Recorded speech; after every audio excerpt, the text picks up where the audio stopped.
చేసేయమంటారా?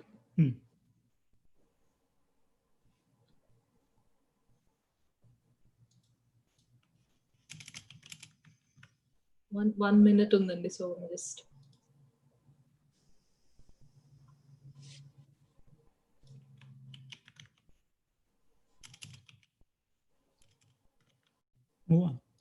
okay. Hi, hello, namaste. Welcome to today's session of You're Born to Blossom from iWomens.net. My name is Neeraj Adanda. Today's session will run for 1 hour and it will be live on both Facebook page and YouTube channel of iWomens.net. You will be allowed to ask questions in comment section under Facebook Live. iWomens.net is a cloud-based, robust platform and world's best international women's platform with media and resources. It is your one-stop destination for all your self-managed events, competitions, and marketing. With the current pandemic situation, lots of things around us are changing every day and becoming very uncertain. And immigration laws are not an exception to this rule. And definitely the recent changes in the immigration laws created lots of chaos among the immigrant students and lots of immigrant families. To make us better understand the situation and throw some light, here we have with us Ms. Janita Kancharlagaru. Hello, Ms. Janita Kancharlagaru. Welcome to the show, Andy. Thank you. Good evening, everyone. Good evening, Andy. So, Ms. Janita Kancharlagaru graduated with an LLB degree from Osmania University Law School in India, and she is admitted to bar in India. Later, she also graduated with an LLM degree from Indiana University School of Law, Indianapolis. Ms. Janita Kancharla is admitted to practice law in the state of New York. She is also a member of the American Immigrant Lawyers Association and New York State Bar Association. Her office is located in Herndon, Virginia. Ms. Janita Kancharla's interest in immigration law stems from her own experience as an immigrant from India. She realizes the important role that global migration plays in international trade and economic development. She enjoys the practice of immigration law because she is able to help individuals and families realize their dreams while also making a positive impact on various communities that benefit from the infusion of new talent and cultural diversity. So with no further delay, let's get into the show. Hello, Andy, welcome back again to the show. Thank you. So the first question and the very hot question right now is the ICE changes to service rule that came on July 6, 2020. Can you please elaborate a little bit on it? Yeah, on July 16th, the ICE went ahead and issued guidelines on the service. So, before that, in January and then March, they kind of issued some kind of, modifications to that. But this modification especially caught everybody, off guard because, through these guidelines, they are trying to impose that students who intend to attend the fall semester, at least they have to do a hybrid coursework or in-person coursework. So the full length of online course load is not allowed. That's what they stated coming on July 16th. July 6th.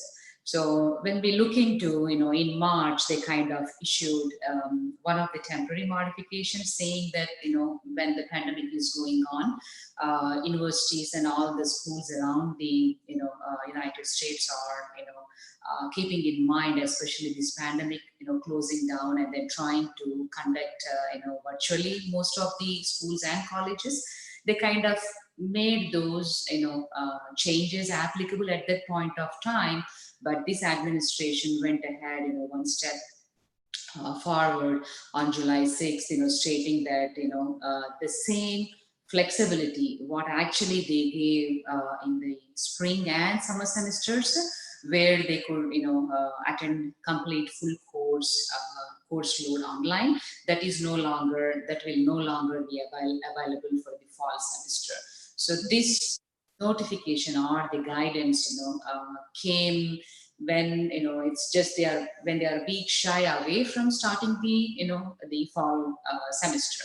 So a lot of students and then colleges, parents, everybody really got panicked, especially by this rule. Which specifically states that this is what it is, and then they also stated the Department of State where they will issue the visas. They will not issue any more visas where the students really try to take the full course load online. And also, if they try to enter, the CBP will try to send them back home. And one of the Harvard student, in between, before the actual, lawsuit was filed, and then, before the judgment came in, one of the Harvard student, I don't remember the country, but, from a specific country was trying to enter for this fall semester. So they send him back home. So, this is a little bit background about the ICE guidance that was issued on July 6th. Thank you. And so somebody from Harvard, they filed a lawsuit against this policy. And so what about that, and what was the result of it? Yeah, I think as soon as the guidance was issued, within a couple of days, MIT and Harvard together, filed a complaint in Boston Federal Court saying that they really asked for injunctive relief immediately out of this specific guidelines. So in when stating the reasoning, they stated the administration itself in March stated quoting the pandemic, and then how the students cannot attend in-person classes because of the highly contagious nature of this virus, and then everybody will be at stake, like the staff, the professors, and then students themselves as well. So and then they finally asked for the injunctive relief, and then Judge Allison was presiding on this case, and then as soon as the complaint was filed to to vacate and then do an injunctive relief on these specific guidelines.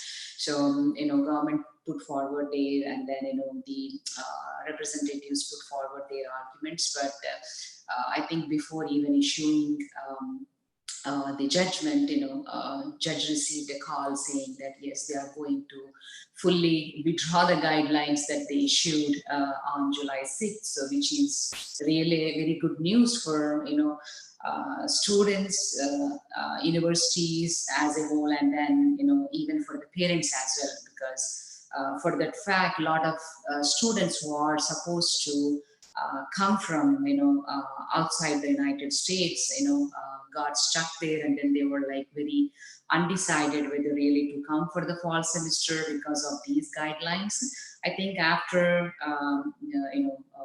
the administration announced that they are going to withdraw, now parents and everybody, including students, were happy, and there was a lot of momentum around this. Not only these two universities, but there are a lot of other universities around. 17 other cases was filed in different states, and including of Columbia, and around 40 plus universities, supported the whole momentum, and then they were supporting, towards the injunctive relief.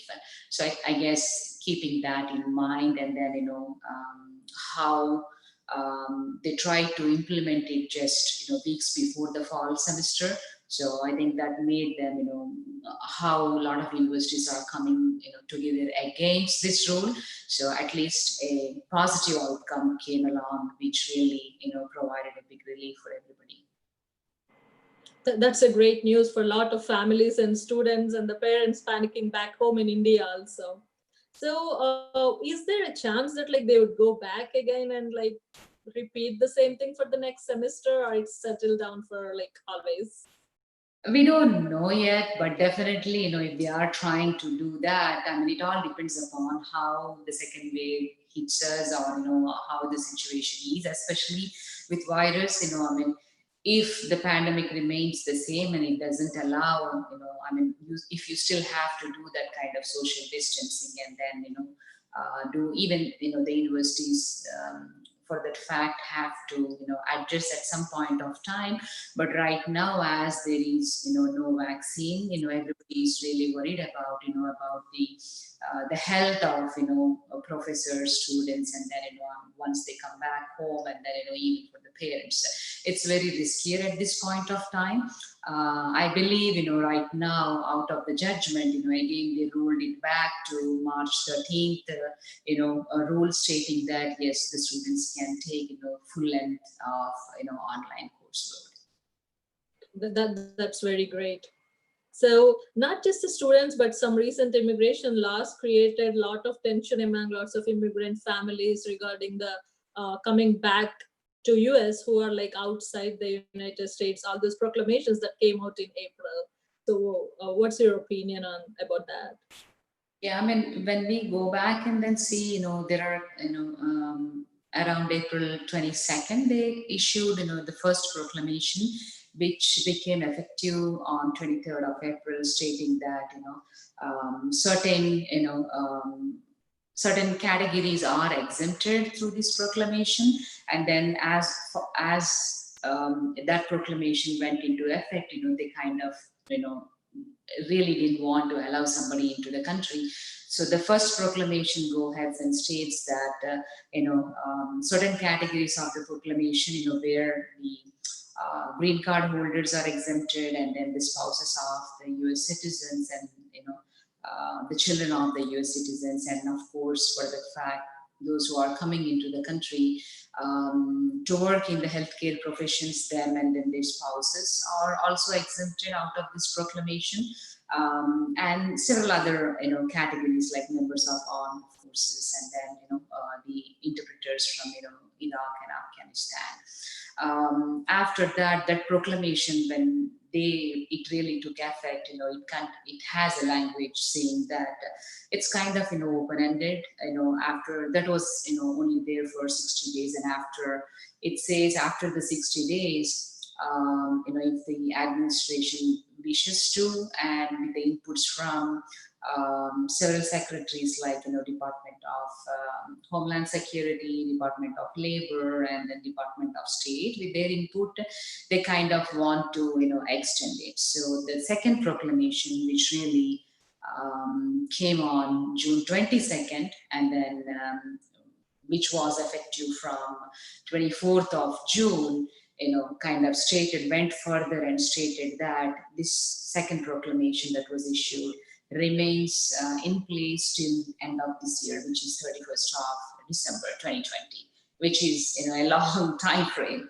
And then they stated that the H1Bs and their dependents, the Ls and their dependents, and the Js and their dependents are not really allowed.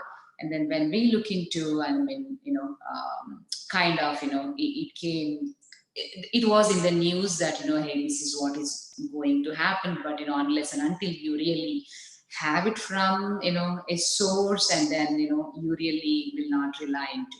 So by the time a lot of people, those who went on for vacation or for some kind of emergencies, just got caught outside the country. So, this proclamation states that, of course, there are several exemptions to it, but similar to the first proclamation, but especially when they stated that, the H1B and their dependents, Ls and their dependents, and then Js and their dependents cannot enter. So that's when, the whole thing came out, and then, kind of, a lot of people got stuck outside, and then employers were not able to bring back their employees who got stuck. And then, they are losing that kind of workforce, especially. So, with all these things in place, of course, when you look into this particular administration was never pro to immigration. From the day when it's always, against to the immigration, then saying that we saw in the first year that it's against to the illegal immigration, but right now it's also affecting the legal immigration, which is kind of very upsetting and disappointing, because the legal immigrants, those who are inside the country, contribute heavily to the economy, and then they kind of a lot of them are startups, and then which kind of contributes to the economy to grow. So that came as a little bit disappointment for a lot of legal immigrant communities. That's really upsetting. Like, the legal taxpayers are being like restricted from coming in. Uh, so, is there any lawsuit against this also? And is there any light at the end of the tunnel for this?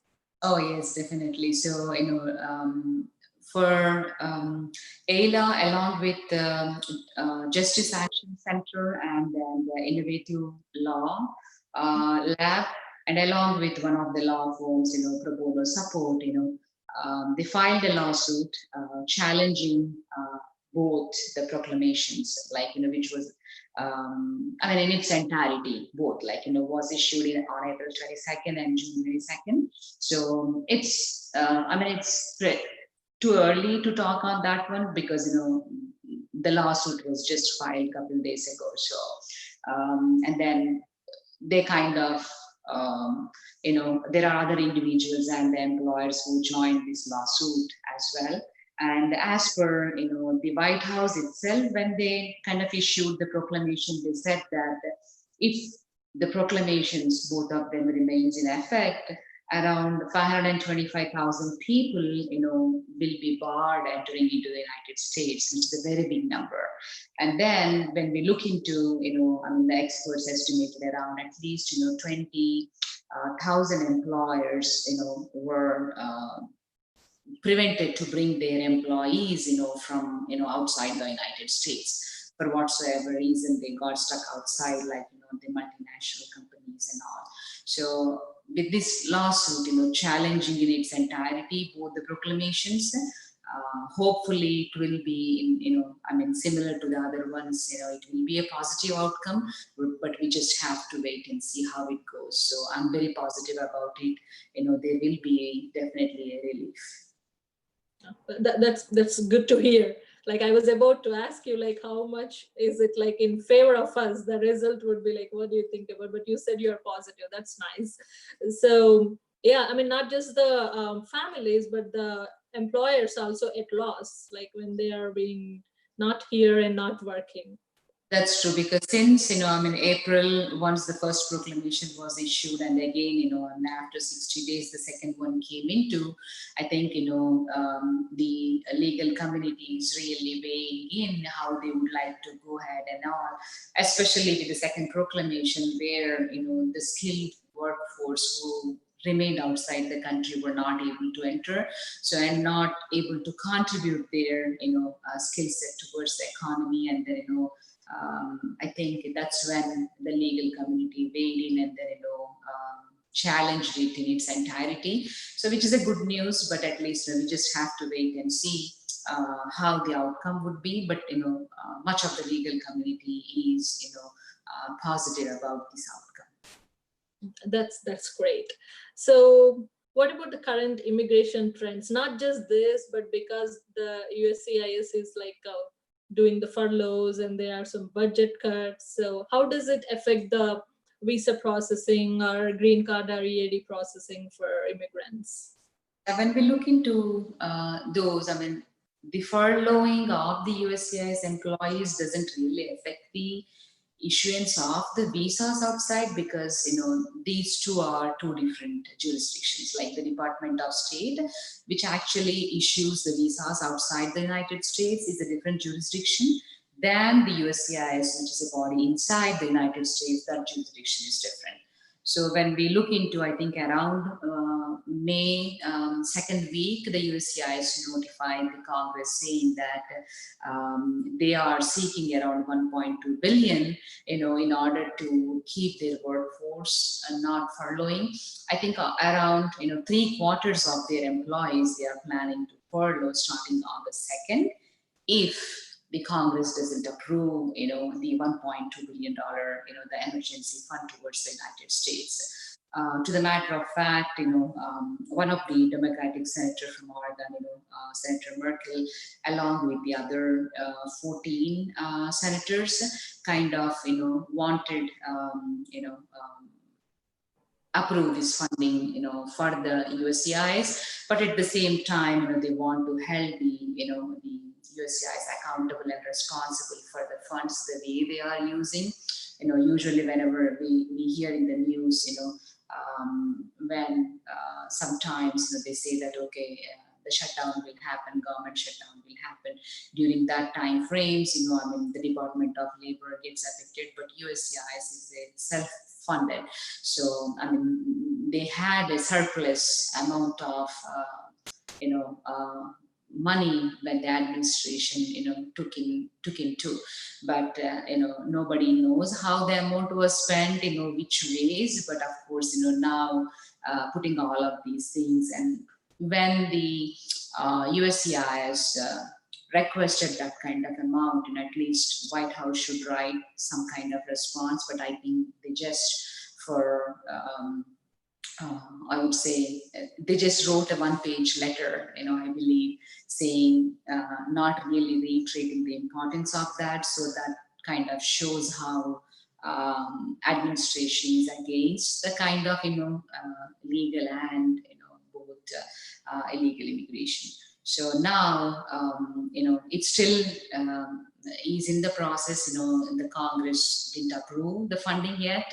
So if the funding is approved by the Congress, that $1.2 billion, so it is well and good, because day out USCIS receives a lot of petitions, specifically the H extensions, Ls, all kinds of petitions. In fact, for the extensions, amendments, and then change of status, all those things. But with the furloughs, the workload increasing, laying off, following those kind of employees, at least 3 quarters, the delays will increase in 3 to 4 folds. So nobody knows how it's going to go. So let's be hopeful of at least, if the Congress approves that, at the same time they are trying to make them, responsible for how they are using the funds.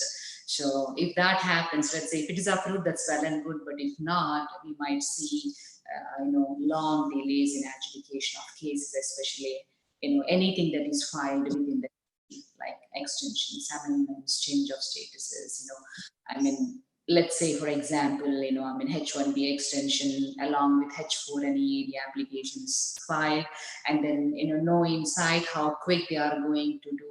And at least for now, we have premium process for H1B. But let's say, for example, right now they are not giving. Previously, they used to do H4s, that kind of flexibility, and then give that kind of approvals quickly. But right now they are not considering that. So H4s and EADs are coming very late. So once the furlough happens, that will increase as well, and then maybe the spouses might not be able to continue to work.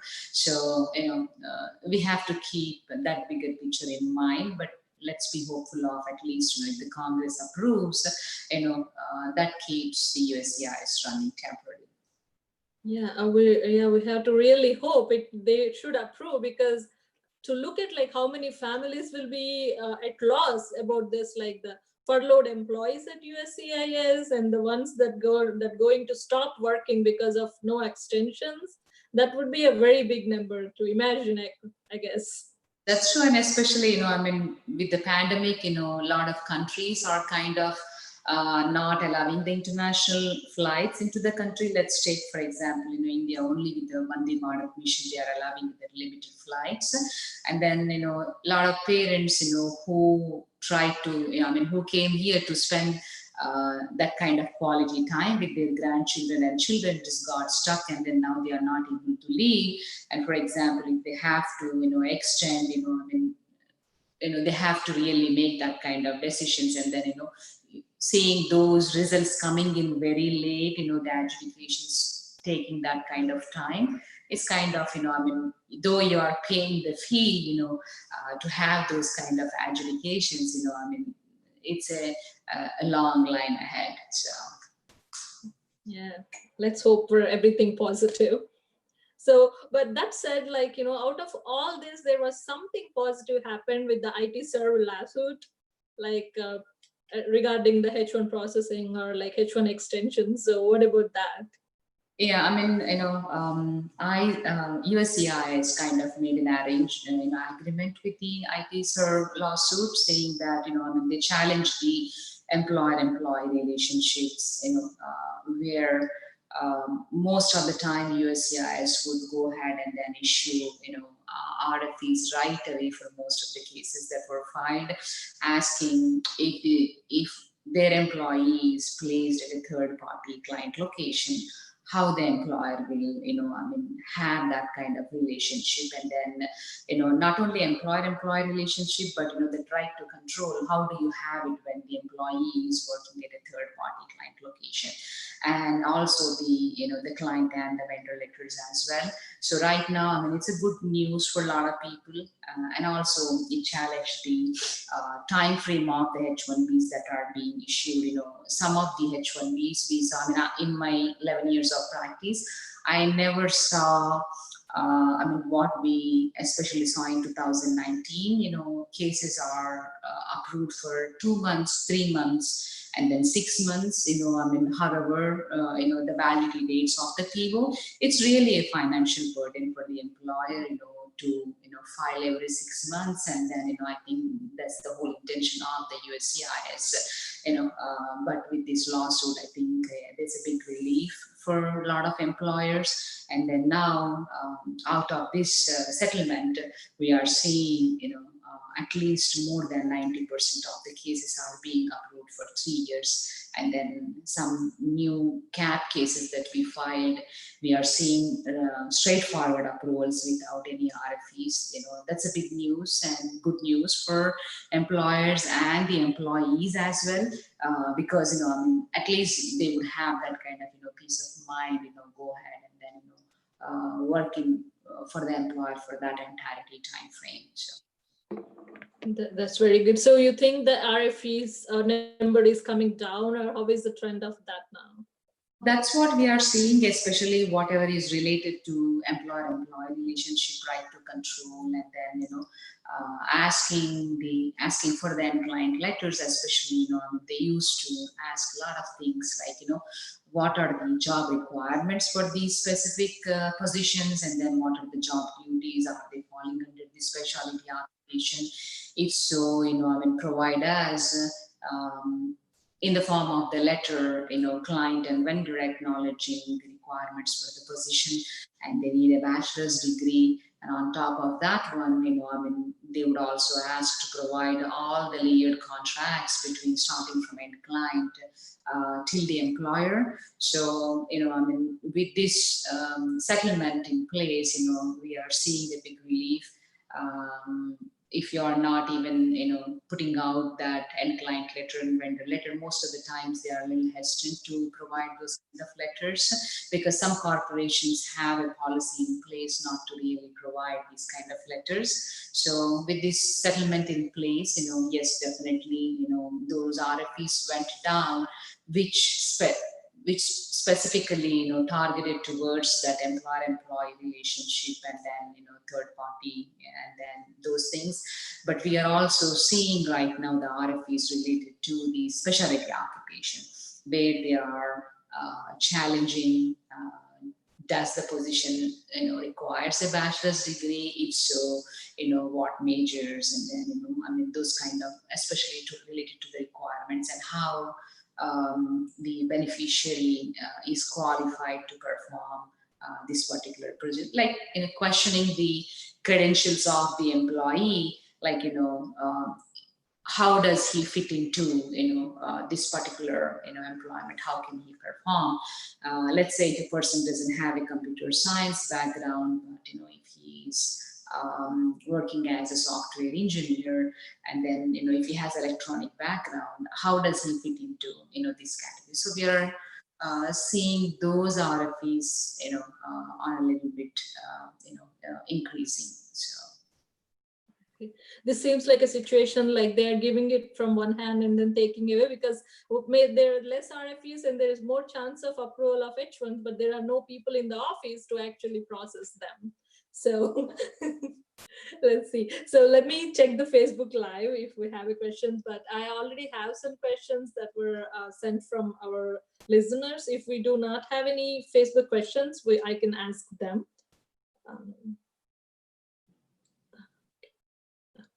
Just give me a second, sorry.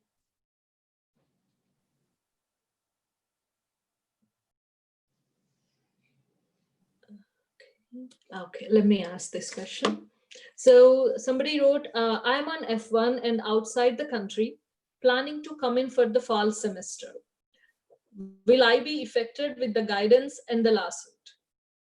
I mean, whatever the guidance that was in place before the the outcome of the lawsuit, yes, because if you are planning to come in and take full length of online coursework, being inside the country, yes, that would have definitely affected you.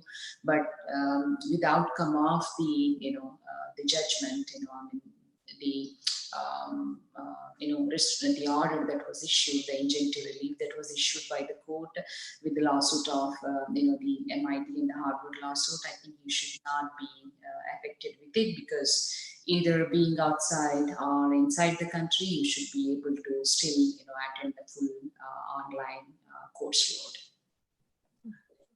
So, and the question is, this is their first time coming into the country to attend fall semester.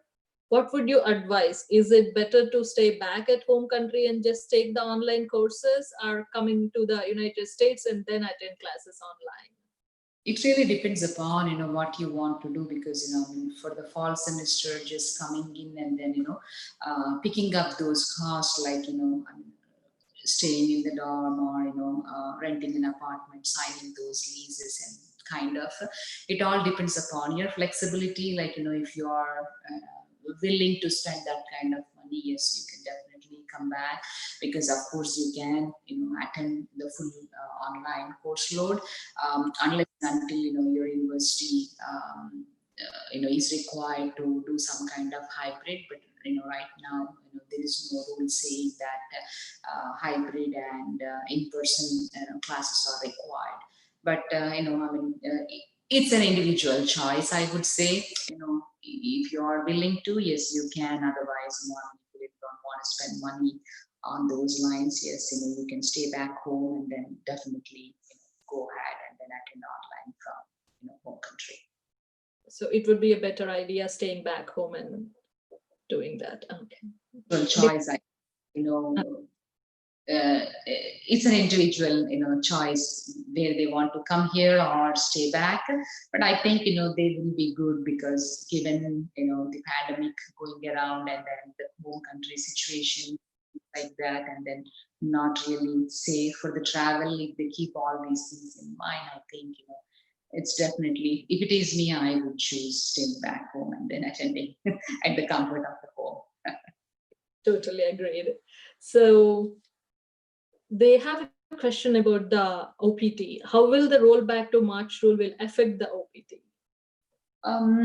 See, rolling back to the March rule, which technically says that yes, full load of online coursework can be taken. That flexibility is there right now.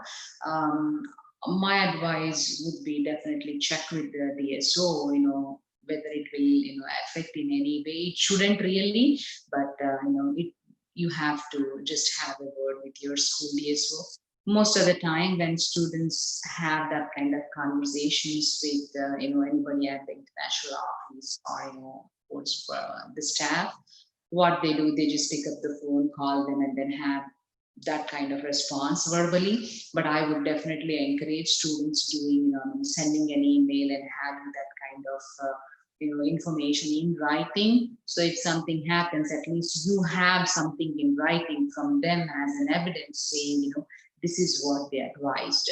So most of the students really don't do that. They just kind of most of the time stuck with the verbal confirmations. So don't do that. Have some kind of confirmation through writing. But it shouldn't really affect. But again, have a word with your school DSO before making that kind of decision. And Somebody is asking, they are attending online classes from their home country. Do you advise to come into the country if I have to apply OPT? So I think similar question, but with a different variation. Graduating soon, around May time frame, and then, how much time is left for them, to graduate and apply for the OPT. So it all depends upon, so of course they cannot really go ahead and apply OPT from outside the country. So similar scenario is definitely have a word with your school DSO or the international office and then see what they have to say. But it shouldn't really affect, like whether it is inside or outside, as long as you are maintaining that kind of course load, towards the completion of your degree, you should be, eligible to apply for the OPT. So they are also asking, will they be able to file OPT from home country? Yeah, that is the question that we are, receiving from a lot of applicants these days. Unfortunately, one doesn't have that kind of facility where they remain outside the country and then do the OPT. So universities also have a rule that they be taking, fully 1 year at least the course load before eligible for the OPT. So I think for that fact, one should be really inside the country, to be finishing towards the completion of your degree and applying for the OPT. You cannot do so that would really affect people who went on vacation to India. For some reason, they are like held back there. Wow. Okay. The lawsuit, whatever the outcome of the Harvard and MIT lawsuit, give them that kind of flexibility. They can stay back and at the same time, attend the full length of online course load. But of course, they have to come back at some point of time, in order to be eligible to apply the OPT. We have a question about the H4 visa. They're asking, they are in India without a valid H4 stamping in the passport. Will they be able to come back based on the Department of State exemptions? Would they fit the criteria of exemptions? Yeah, on 16th July, the Department of State, announced certain exemptions, I think, which are technically falling within whatever the initial exemptions are. But there is one where they stated that if the principal H1B is inside the United States working, they wouldn't really, they would allow the H4s traveling back just to, come into the country. So it's not a big thing, but again, even the proclamation also stated that if one, had a visa in their passport, definitely they can travel back. But those who don't have the visa, still they have to go through the process of, having that visa stamped in the passport, for the H4, for the matter of fact, and then they will be, eligible to re-enter into the country. Okay. But they do have to have the stamping. That is correct. So yeah, that's the next question, and they are asking, they do have a stamping, but would you advise traveling into the country? Would they be like sent back from the immigration or something like that? If they have the stamping, I don't think so. There is, anything that you really have to worry about. But sometimes, most of the moms with, kids, those who are, a very younger age, like, months into or, year or so, they are a little bit, worried on traveling back into the United States because, of the virus. So, as long as one is, comfortable traveling, then definitely I would say yes. If you have H4 stamping, definitely you should be eligible to come back to the country. There are no restrictions on those lines right now. Okay, they just have to worry about the virus, but not the immigration. How the travel conditions are, sometimes, people are, symptomatic, and then, they really, don't have to worry on those lines. But, for sometimes for the younger kids and the older ones, they really have to worry about, and also the underlying medical conditions that the kids have. So if they don't have any of those underlying conditions, I think they should be able to come back. If your health permits, immigration permits. Okay.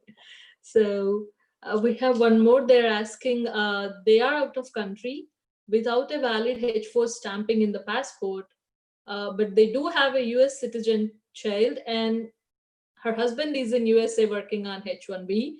So what are her chances of coming back?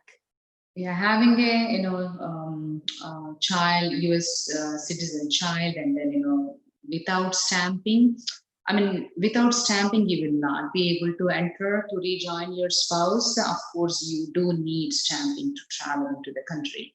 So as long as, I mean, Department of State, announced that in a phased manner they are opening, the dates for the interviews and all, and also it depends upon, like, not one rule fits all kind of, the local conditions, how the virus is, based on that, I think, phased reopening and then those lots.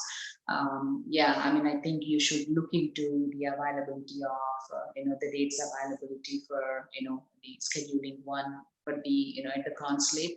Go for stamping, and I think once your passport is stamped with the visa, definitely you should be able to come back. Okay.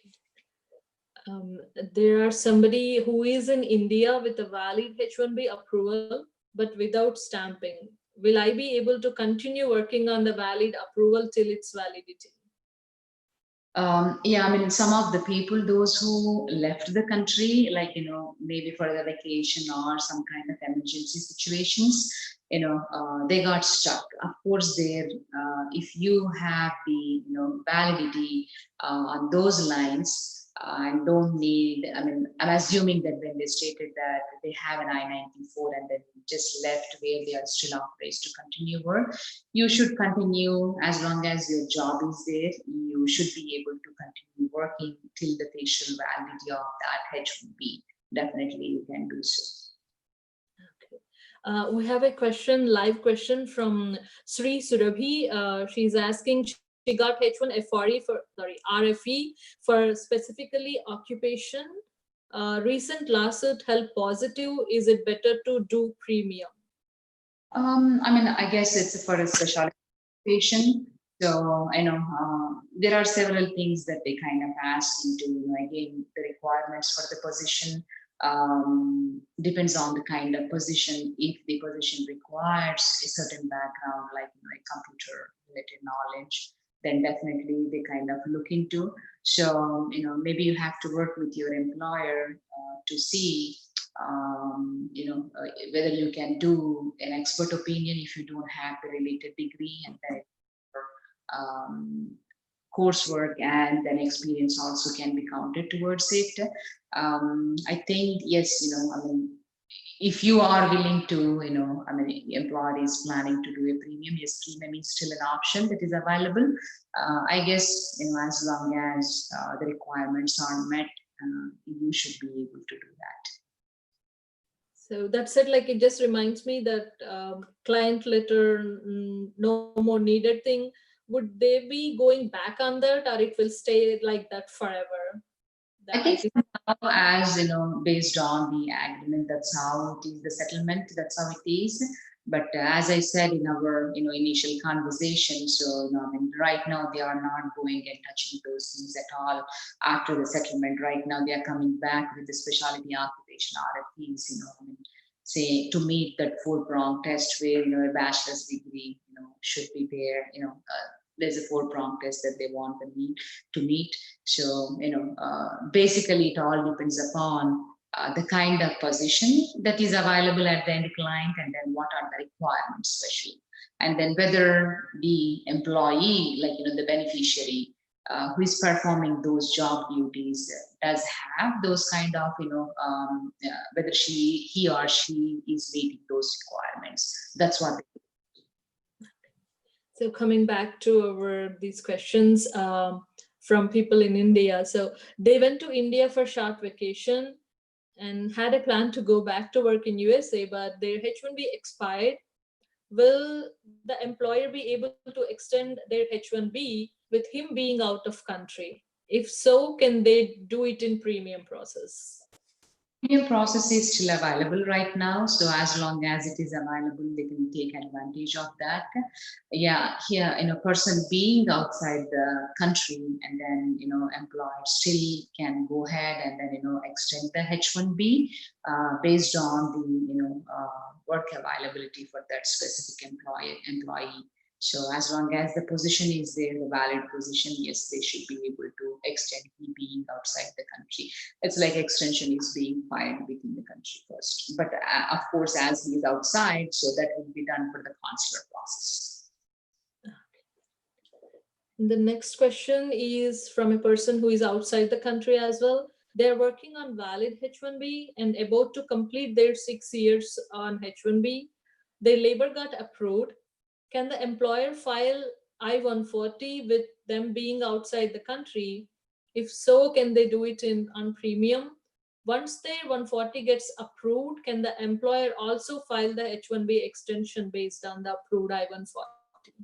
Yeah, once the employee is exhausting that 6 year time frame, there's a two-pronged test for the H1B extensions. One, whether the labor was filed within the 365 days, or the other one is having the I-140 in place in order to go for the further H extensions under the EC21 rule.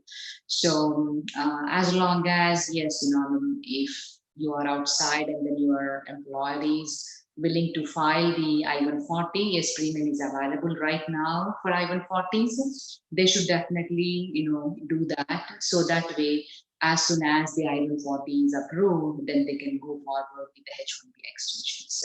And then, yes, he or she being outside the country, employer can, file the I-140, the only thing that they have to show is employer has the ability to pay and the beneficiary meets those the requirements for the position, so they should be able to do if the employer is willing to. Yes.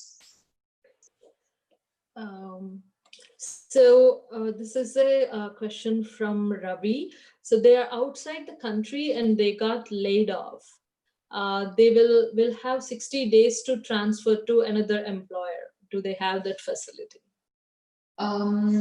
Of course, I mean, I won't call it as a transfer because, he's outside the country and then got laid off, but his petition will be, can be done in a cap exempt fashion. But one thing he needs to keep in mind, of course, they can do it in a premium, if another employer is willing to, but if he doesn't have a stamping, how would he come back into the country to perform that, job? So he should, evaluate all those things and then, make a decision on that. And we have someone who is on H1B and only have 3 months left to complete 6 years. Employer filed labor but got denial and they are filing it again. Do you advise them to leave the country and come back once their I-140 is approved? Or do you advise me to move to H4 and apply EAD? Right now, I definitely won't advise leaving the country because you will not be able to come back, given, unless and until the outcome of the lawsuit challenging the travel ban in its entirety is a positive one. But definitely, if your spouse is on H1B and then if you are eligible to change your status into H4, and then if you are eligible for the EAD as well, let's say if your spouse has an approved I-140 and then the other one, the labor is already approved and then beyond the 6 year time frame, yes, you should be able to, do a change of status within the country from H1B to H4 and also do the EAD at the same time. So that way, once the H4 is approved and in place, the EAD comes through. And so the next question is, their mom is here on B2 and her I-94 expires in September. I guess most of them are in this situation maybe. So she is 70 years old and they don't want to send her to India. Can they file for her B2 extension? If so, how long can they ask for the extension? Yeah, if this is the first extension, they are planning to file, yes, I would definitely say go ahead and ask for, 6 months time frame, because he or she will be, mom definitely will be eligible for 6 months. And then, yeah, do the change, do an extension of stay inside the country, and then file it with the proper service center, and then stating her age group and whatever the current timelines are, for having a flight ticket back to India with the limited flights running, and then how her age group will be affected. So definitely a lot of, from our law office, we are filing a lot of extensions for the parents, those who are here, and some of them are filing for the second time as well, because they don't want the parents to be affected with this virus, catch the virus when they are traveling. So they are really taking care of the parents, and then trying to do the extensions, especially quoting the conditions, and then their age, and then the vulnerability and things like that. And the number of questions shows me like how many people are worried about the current situations. And thank you so much for patiently answering. We have a few more. So the next question is, their H-1B extension was filed and got receipt notice, but because of the pandemic, they started working from home. Can they continue to do so, or an amendment is needed? Okay. Once the extension is filed, and then because of the pandemic, of course, a lot of people are working from home. So as long as there is no material change, definitely you can continue. When we say what is, look into what is considered as material change, when there is a change in the job title and then job duties, and then there is a location change, that's when it is considered as a material change. So in this situation, I guess working from home is also considered as a material change, but as long as the home location and the work location, where the H-1B was filed for, if they both are within the same MSA, they really don't have to worry about the amendment. But if they both are falling in different MSAs, at least I would say yes, initiate the LCA and then file the amendment, and based on the receipt notice, you can start working from home. So the next question is, my H-1B extension was filed by my employer in premium process. They also filed for H4 and EAD for my wife. Can my wife continue to work based on the H4 EAD receipt notice? Is USCIS adjudicating H4 also on premium timeframes? Previously, used to do both H-1B and H-4, like, when everything is filed together as a courtesy, they used to adjudicate H-4 quickly. And we also used to receive EADs, quickly as well. But, that is like, over a year right now, they are just doing only H-1Bs, the principal applicants in premium process, not kind of, extending that to the H-4s and the EADs. And once the H4 receipt notice is there and the EAD receipt notice is there, definitely they should be able to stay inside the country, but just with the receipt notice of the EAD, they will not be able to continue working. They have to have the approval in place in order for the H4 EADs to continue working. Filed and approved, then only they will be eligible. So what I would advise, file at least as you are eligible for filing 180 days before. So do that in that manner, as the rule allows you to do so, and then at least you will have another EAD in place by the time your current one expires. Okay, so it will let them stay in the country but no work. Yeah, they cannot work unless and until it is approved, especially for the H4 EADs.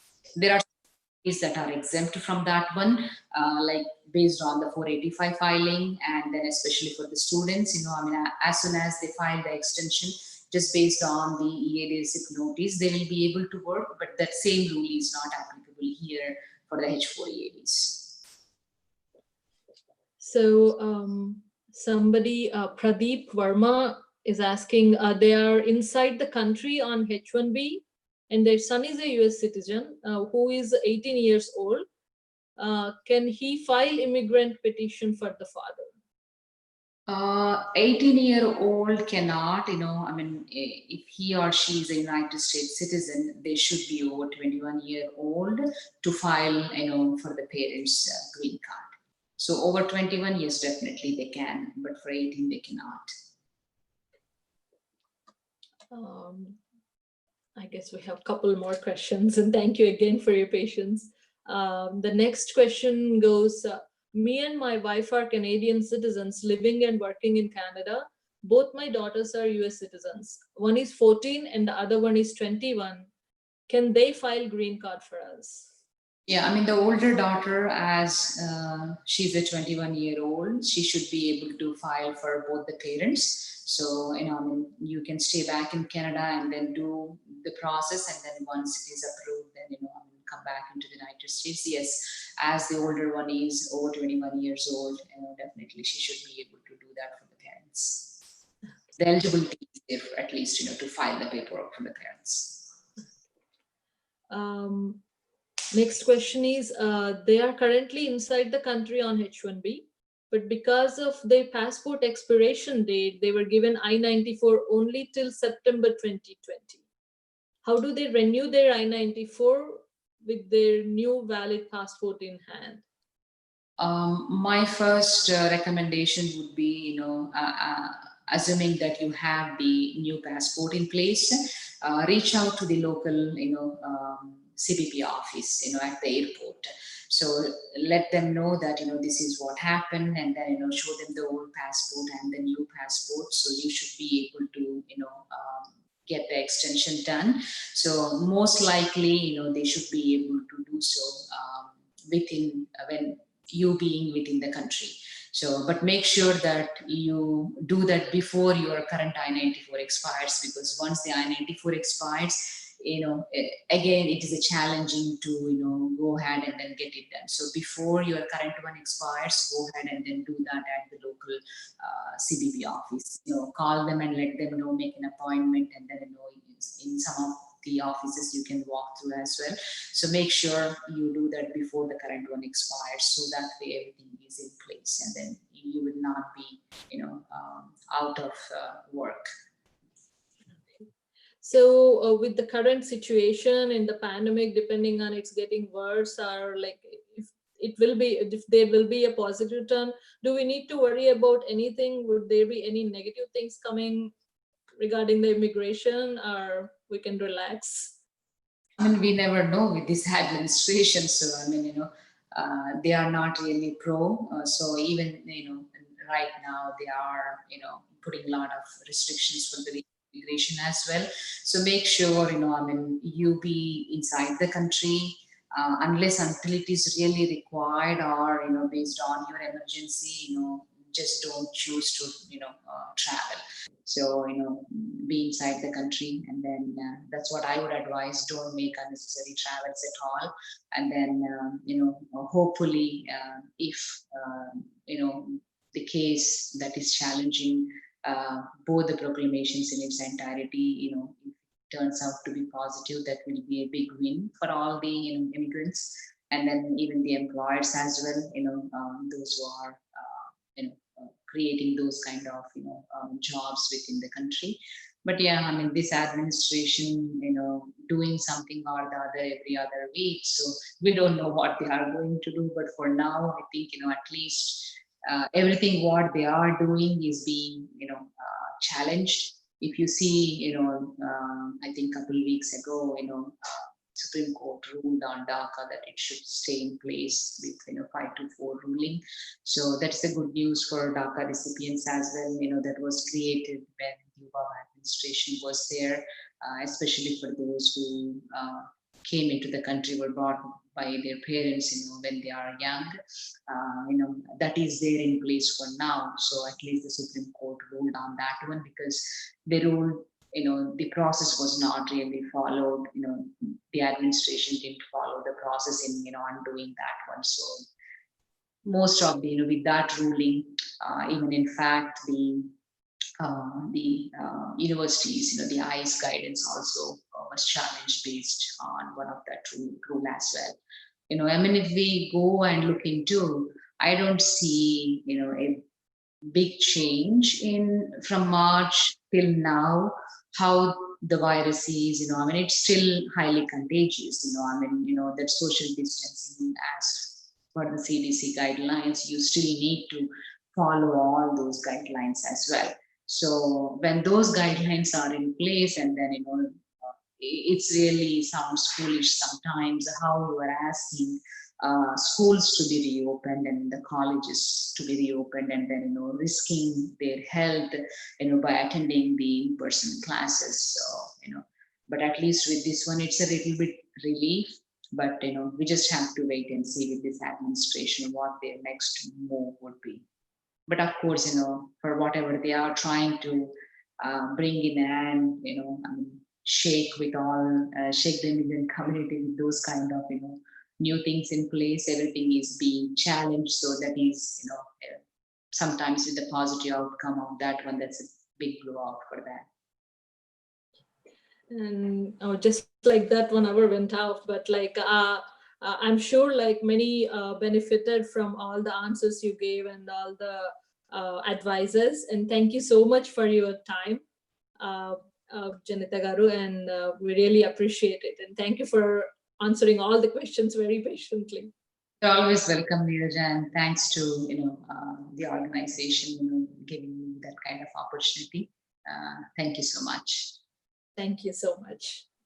Thank you. So this concludes our session of 1 hour. And to know more updates on laws and like, the new rules or anything, please follow Janita Law Offices on Facebook, and please follow iWomens.net on Facebook for these weekly sessions, which are going to be every Sunday, 5 to 6 p.m. And thank you so much, whoever are listening to us for this 1 hour. And please don't forget to wear masks. Thank you so much.